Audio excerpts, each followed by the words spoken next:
Penang பிராய் சட்டமன்ற தொகுதியில் முதன்முறையாக தமிழ் புத்தாண்டு திருவிழா விமரிசையாக நடந்தேறியது.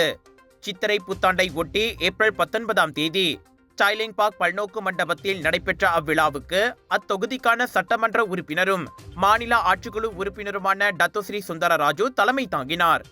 குடும்ப உணர்வோடு உள்ளூர் மக்களை ஒன்றிணைக்கும் விழாவாக அதனை வெற்றிகரமாக ஏற்பாடு செய்தவர்களுக்கும் திரளாக வந்து கலந்து கொண்ட மக்களுக்கும் அவர் நன்றி கூறினார். ஒருமைப்பாட்டை வளர்ப்பதோடு நம் இன கலாச்சாரத்தை கட்டிக்காக்க இதுபோன்ற நிகழ்ச்சிகள் துணை புரியும் என்றார் அவர். தமிழ் கலை பண்பாடு அம்சங்களை பிரதிபலிக்கும் பல்வேறு அங்கங்கள் அவ்விழாவுக்கு மெருகூட்டின.